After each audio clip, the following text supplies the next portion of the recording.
Welcome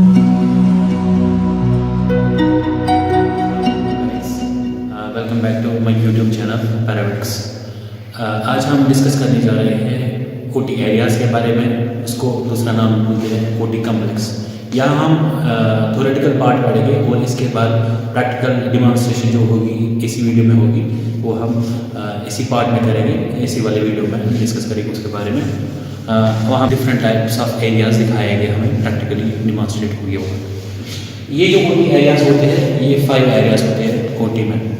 हमें पता है कि ओटी जो होता है वहाँ पे जो सारी सर्जरीज या डायग्नोस्टिक प्रोसीजर किए जाते हैं, उसमें 5 एरिया होते हैं। इन एरियाज़ के बारे में हमें मालूम होना चाहिए, क्योंकि हमें इन ओटी एरियाज़ में एंटर होना है और बाद में हमें ओटी के सारी प्रोसीजर्स देखने हैं। ओटी एरियाज़ में मैंने बोला ऑलरेडी, ओटी एरियाज़ में 5 एरियाज़ होते हैं। पहला वाला जो एरियाज़ होता है वो शू चेंजिंग एरिया, दूसरा holding area, third one changing area, fourth one scrub area और फिफ्थ वन ओटी रूम होता है, या इसको OR रूम भी बोलते हैं। पहला वाला जो एरिया है वो शू चेंजिंग एरिया। हमें पता है कि जब हम ओटी में जाएंगे, हमें पता है वहाँ का एनवायरनमेंट जो होता है वो स्ट्राइल एरिया होता है, इसलिए वहाँ पे जो स्ट्रेट शूज़ होते हैं वो अलाउ नहीं होते। इसलिए हमें पहले यही शू चेंज करने हैं, और ये शू चेंज होते हैं ओटी स्लीपर्स में। वहाँ पे स्लीपर्स अवेलेबल होते हैं, इसलिए हम ये शूज़ स्लीपर्स में कन्वर्ट करते हैं, चेंज करते हैं, वो शू चेंजिंग एरिया होता है। उसके बाद जो दूसरा एरिया होता है वहाँ पे हम होल्डिंग एरिया बोलते हैं। वहाँ पे हम पेशेंट को रिसीव करते हैं, और पेशेंट इसलिए रिसीव करते हैं क्योंकि हम पेशेंट को वहाँ पे ओटी रूम में ले जाना है, उसके लिए हमें यहाँ पे होल्ड करना है, पेशेंट रिसीव करना है।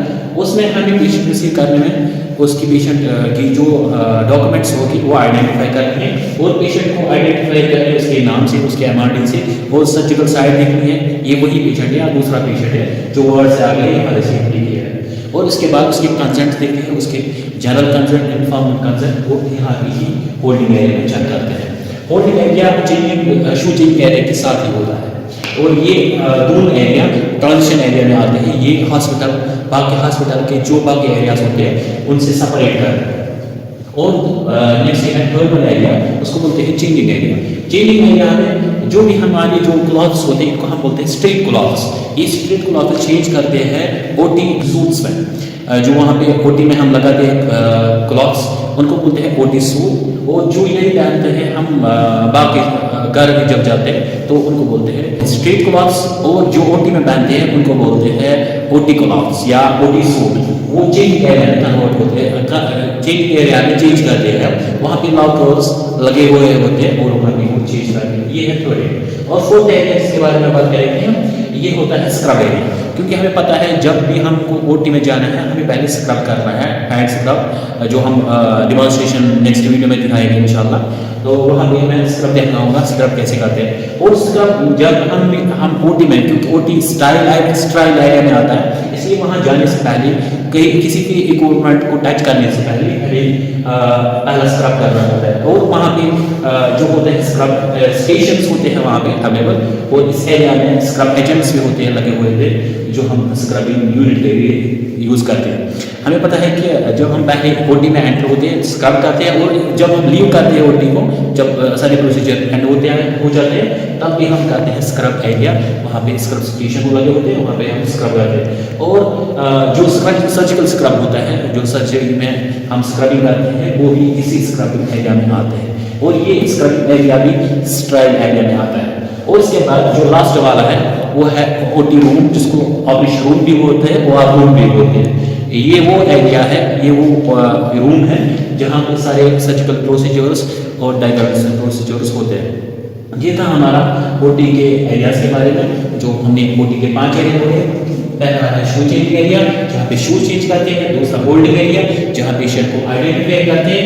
थर्ड वाला जो चेंजिंग एरिया, जहाँ पे हम स्ट्रेट क्लॉथ्स करते हैं ओटी सूट में। और फोर्थ वन है स्क्रब एरिया, जहाँ पे स्क्रब होता है, स्क्रब स्टेशन लगे होते हैं। और फिफ्थ वन है ओटी रूम। इसके बाद जानेंगे हम इसका प्रैक्टिकली डिमॉन्स्ट्रेशन कैसे होते हैं, कौन कौन से एरिया, कहाँ इसमें इक्विपमेंट्स क्या क्या होते हैं। चलिए हम ओटी कम्प्लेक्स को प्रैक्टिकली डिमॉन्स्ट्रेट करते हैं।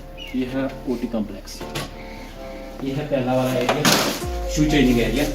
यहाँ पे हम जो ये स्ट्रिप शूज़ होते हैं ये निकालते हैं, इसके बदले हम स्लीपर्स लगा के ओटी के स्लीपर्स यहाँ पे अवेलेबल जाएंगे। हम दूसरे एरिया में जो है फुल एरिया, यहाँ पे पेशेंट होल्ड रहता है, यहाँ पे पेशेंट को वेट करवाते हैं ताकि उसकी डॉक्यूमेंट्स आइडेंटिफाई हो जाए और दूसरा उसका जनरल कंसर्न और इन्फॉर्म कंसर्न वो भी यहाँ पे चेक हो जाए और सर्जिकल जो साइट होती है वो भी यहाँ पे देखती है कि पेशेंट सही वाला पेशेंट लाया गया वार्ड से या दूसरा कोई और पेशेंट। जाएंगे हम चेंजिंग रूम में। चेंजिंग रूम में हम जो ये स्ट्रीट क्लॉथ लगे हुए होते हैं ये हम करते हैं ओटी सूट में। ओटी यहाँ पे ओटी सूट, हेड कवर्स और मास्क लगे हुए हैं, यहाँ पे हम लगाते हैं ये सारे। इसके बाद आता है स्क्रब स्टेशन, जहाँ पे हम स्क्रब करते हैं या स्क्रबिंग एरिया बोलते हैं। यहाँ पे लगा होता है, ये है हमारा स्क्रब स्टेशन, ये है ऑटोमेटिक स्क्रब स्टेशन और ये है एंटीमाइक्रोबियल एजेंट्स, स्क्रबिंग एजेंट्स जिनको बोलते हैं, ये अवेलेबल होते हैं। इसके बाद आता है हमारा ऑपरेशन थिएटर या OR रूम भी बोलते हैं।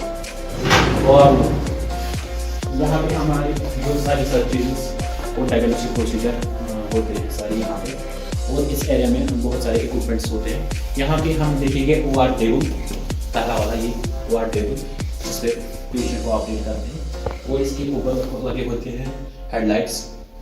और इसके बाद होता है एनेस्थीसिया मशीन, ये बॉयलर्स वाला बेसिक बॉयल है, यहाँ पे अवेलेबल है। मॉनिटर होता है और क्रैश कार्ड जो सारे इंट्यूबेशन ड्रग्स होते हैं। नेक्स्ट इसके बाद होता है इंट्यूबेशन ट्रॉली, जिससे हम पेशेंट को इंट्यूबेट करवाते हैं। यहाँ पे सारे इक्विपमेंट्स अवेलेबल है। इसके बाद होता है यहाँ पे सक्शन मशीन, जिसको हम सक्शन करते हैं उसके थ्रू। डिफ्लेमेटर होता है शॉक के लिए, और कॉटन मशीन होती है जो कॉटराइज करते हो, डाइसेक्शन भी करते हैं। और इसके बाद होता है स्विचर्स और गॉजेस अवेलेबल होते हैं, कैप्चर स्पार्किंग होते हैं यहाँ पे अवेलेबल। और जो स्टोर ड्रग रखते हैं हम अंडर कोल्ड टेम्परेचर में, इसके लिए फ्रिज होता है यहाँ पे। इसमें सारी ड्रग्स अवेलेबल है, इसमें सारे जो बिलो रूम टेम्परेचर के ड्रग्स। और ओटी कम्प्लेक्स के साथ साथ बहुत सारे ऐसे एरिया होते हैं जिसको हम पोस्ट ऑपरेटिव, जो पेशेंट होते हैं वो पोस्ट ऑपरेटिव केयर करने के लिए रखते हैं। ये है टाइप जो हमारा post operative anaesthesia care unit, यानी कि post anaesthesia care unit type बोलते हैं इसको। यहाँ पे एनेस्थीसिया जो एनेस्थेसियोलॉजिस्ट होते हैं वो यहाँ पेशेंट को केयर करते हैं, और नर्सिंग भी अवेलेबल होती है यहाँ पे। ओटी से जो भी पेशेंट आता है आफ्टर सर्जरी वो यहाँ पे रखते हैं, और यहाँ पे पेशेंट को इसके वाइटल्स देखते हैं कि वाइटल्स इसके ठीक से आ गए हैं, और ऑक्सीजनेशन चेक करते हैं क्योंकि यहाँ पे ऑक्सीजन सिलेंडर्स भी अवेलेबल है। और यहाँ पे कुछ देर के लिए या एक दिन के लिए रखते हैं पेशेंट को, और इसके बाद हम सीधे वार्ड में शिफ्ट करते हैं और पेशेंट को वार्ड से फिर डिस्चार्ज करते हैं। There is one more area associated with OT और रूम, वो है इसका इम्पॉर्टेंट एक एरिया है, एसोसिएटेड एरिया है, उसको बोलते हैं स्टेरिलाइजेशन एरिया।